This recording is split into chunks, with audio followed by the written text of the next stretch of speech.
হুজুর বলেন তো আব্দুল কাদের জিলানির মায়ের নাম কি? তা হের দাদার নাম হে ভালো করে জানে না। কথা কোন না দি প্রশ্ন লই আছে তিনটা। রে বাতিজা,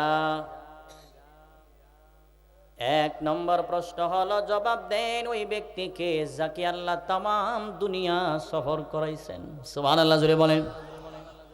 দুই নম্বরে জবাব দেন ওই কাফেলা কোন কাফেলা, ওই দল কোন দল, যেই দলের মানুষ একটা ঘুমের ভিতরে কয়েকশো বছর পর্যন্ত কাটায়া দিল।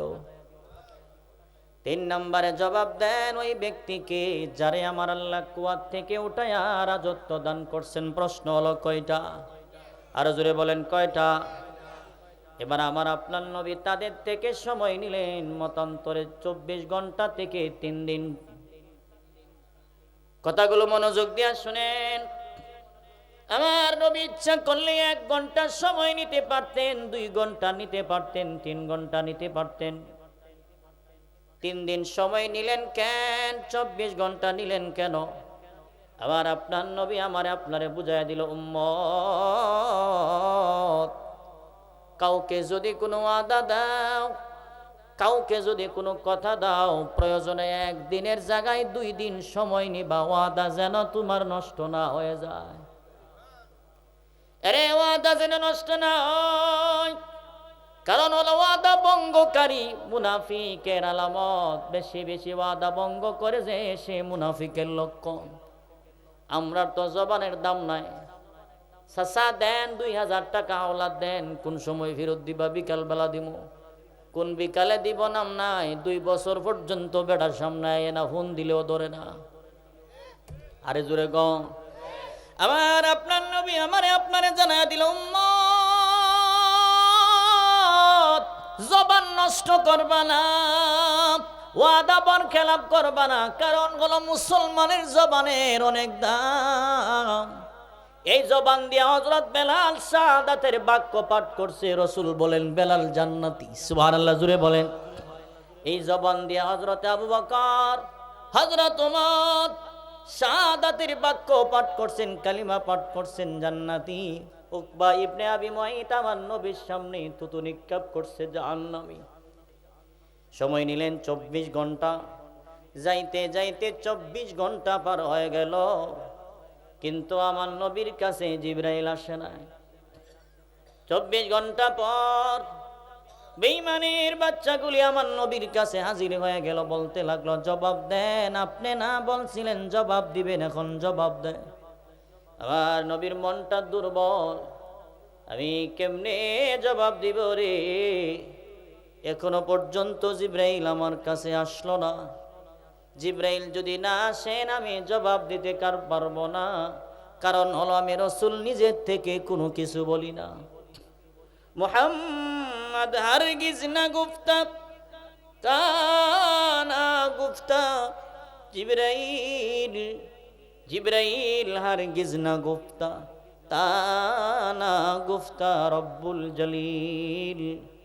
মা ইয়ানতিকু আনিল হাওয়া ইন হুয়া ইল্লা ওয়াহয়ু ইউহা।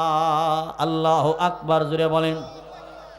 আরে আমার নবীর কাছে ওহী নাজিল হয়।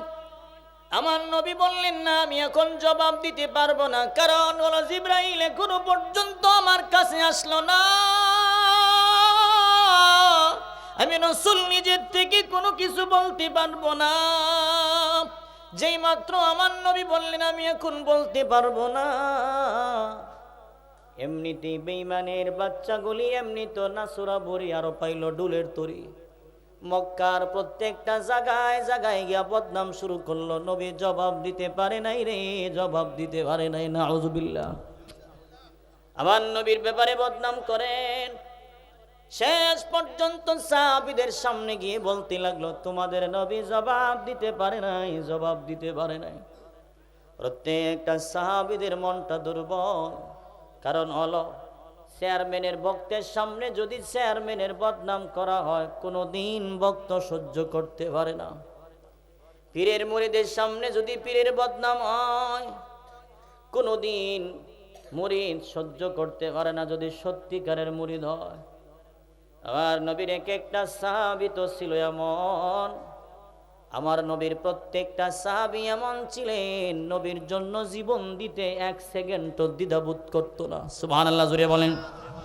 ভাইরা আমার, এইভাবে সাহাবীদের সামনে যখন গিয়ে বলতেছেন যে আমার নবী জবাব দিতে পারল না, প্রত্যেকটা সাহাবীর মনটা দুর্বল, আসমানের দিকে তাকাইয়া বলতেছিল, মালিক, আমার নবীর ব্যাপারে বদনাম সহ্য করতে পারি না। আমার সামনে, আমাদের সামনে আমার নবীর ব্যাপারে বদনাম করে এই জিনিসটা কেমনে আমরা মাইনা নেই? নবীর কষ্ট আর সহ্য করতে পারি না। এইভাবে প্রত্যেকটা জায়গায় জায়গায় আমার নবীর ব্যাপারে বদনাম শুরু হয়ে যায়। এইভাবে দিন যাইতেছেন, রাত পোয়াইতেছেন, যাইতে যাইতে মতান্তরে 14 দিন পার হয়ে গেল, জিবরাইল আসে না। 14 দিন পার হয়ে যায়, জিবরাইল আসলো না। শেষ পর্যন্ত এমন ভাবে বদনাম শুরু করলো, মানুষ হাঁটে আর বলে মুহাম্মদের রব মুহাম্মদকে ভুলে গিয়েছেন, নাউযুবিল্লাহ। অন্যান্য মানুষ বলে যেমন তেমন। নবীর একজন আপন চাচী আম্মা, যার নাম ছিল উম্মে জামিল, আবু লাহাবের স্ত্রী। কিতাবে আসছেন নবীর আপন চাচা আবু লাহাবের স্ত্রী উম্মে জামিল, উনিও আমার নবীর বিরুদ্ধে বদনাম করে। দুনিয়ায় মা যদি না থাকেন, বাবাই যদি না থাকেন, বাবার আদর চাচার কাছে পাওয়া যায়। মা যদি না থাকেন, মায়ের আদর খালাম্মার কাছে, চাচি আম্মার কাছে মাঝে মধ্যে পাওয়া যায়। আবু জাহেল, আবু লাহাব যখন বদনাম শুরু করেন, আমার নবীর আপন চাচি আম্মা উম্মে জামিল আমার নবীর কানে কানে গিয়ে বলেন, ভাতিজা, শুনেছি তুমি জবাব দিতে পারো নাই। তোমার কাছে যে শয়তানরা আসা যাওয়া করতো, এটা কি এখন তোমার ভুল গেল নাকি? নাউযুবিল্লাহ, জুড়ে বলেন। জিবরাইলকে শয়তান বলেছেন। এইদিকে আমার নবীরে যখন মানসিকভাবে টর্চার শুরু করছেন, অন্যদিকে জিবরাইল আসে নাই, 14 দিন হয়ে গেল। এইদিকে বদনাম আর বদনাম, মুহাম্মদের রব মুহাম্মদকে ভুলে গেছে। আমার নবী এই দিনটা কাটান টেনশন আর টেনশন। শেষ পর্যন্ত আমার নবী রবের দরবারে বলতেছিল, মালিক, জিবরাইল কেন আমার কাছে আসে না? আমি রাসূল তো সহ্য করতে পারি না। বেঈমানের বাচ্চাগুলি বলতে লাগলো, আমার রব নাকি আমারে ভুইলা গেল গো। জিবরাইল আসে না 14 দিন পর্যন্ত, অন্যদিকে আমার কষ্ট দেয়, আমি কেমনে সহ্য করি?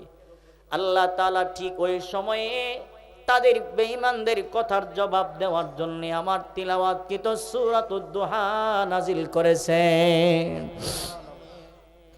আমার আল্লাহ বলেন, জিবরাইল, যার দেরি করবি না, আর দেরি করবি না রে, আর দেরি করবি না, যা আমার বন্ধুর কাছে হাজির হয়ে যা। জিবরাইল যখন হাজির হয়, আমার নবী ডাক দিয়া বলতে লাগলো, জিবরাইল, এতদিন পর্যন্ত কেন তুমি আমার কাছে আসলা না?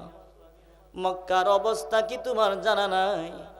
বেঈমানের বাচ্চাগুলি আমি রাসূলকে কত কষ্ট দিতেছে, কেন আসলা না?